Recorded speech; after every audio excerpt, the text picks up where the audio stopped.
بسم اللہ الرحمن الرحیم۔ 12 سال کا ایک بچہ ہاتھ میں تلوار پکڑے تیز تیز قدموں کے ساتھ ایک طرف لپکا جا رہا تھا۔ دھوپ بھی خاصی تیز تھی، بستی میں سناٹا طاری تھا۔ یوں لگتا تھا جیسے اس بچے کو کسی کی پرواہ نہیں۔ لپکتے قدموں کا رخ بستی سے باہر کی طرف تھا، چہرہ غصے سے سرخ تھا، آنکھیں کسی کی تلاش میں دائیں بائیں گھوم رہی تھی۔ اچانک ایک چٹان کے پیچھے سے ایک سایہ لپکا۔ بچے نے تلوار کو مضبوطی سے تھام لیا۔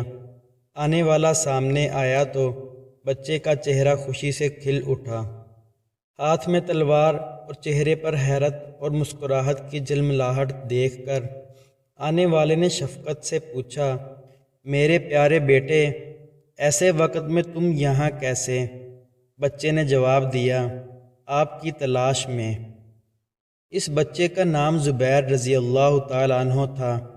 باپ کا نام عوام اور ماں کا نام صفیہ رضی اللہ تعالیٰ عنہ تھی۔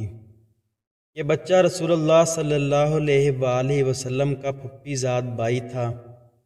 قصہ یہ پیش آیا تھا کہ مکہ مکرمہ میں افواہ پھیلی کہ پیغمبر صلی اللہ علیہ وآلہ وسلم کو کفار نے پہاڑوں میں پکڑ لیا ہے۔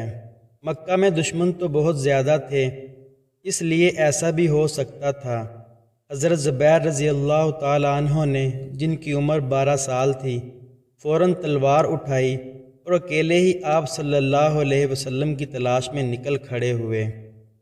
آخر آپ صلی اللہ علیہ وآلہ وسلم مل گئے۔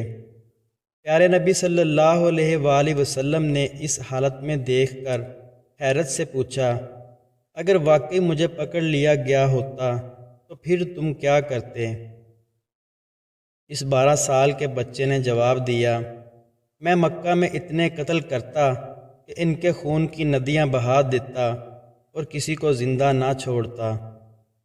پیارے نبی صلی اللہ علیہ وآلہ وسلم یہ بات سن کر مسکرا پڑے اور اس جرأت مندانہ انداز پر اپنی چادر مبارک انعام کے طور پر عطا فرمائی۔ اللہ تعالیٰ کو یہ ادا پسند آئی۔ جبرائیل علیہ السلام آسمان سے نازل ہوئے اور عرض کیا، زبیر کو خوشخبری دے دیں کہ قیامت تک جتنے لوگ اللہ کے راستے میں تلوار اٹھائیں گے، ان کا ثواب زبیر رضی اللہ تعالیٰ عنہ کو بھی ملے گا۔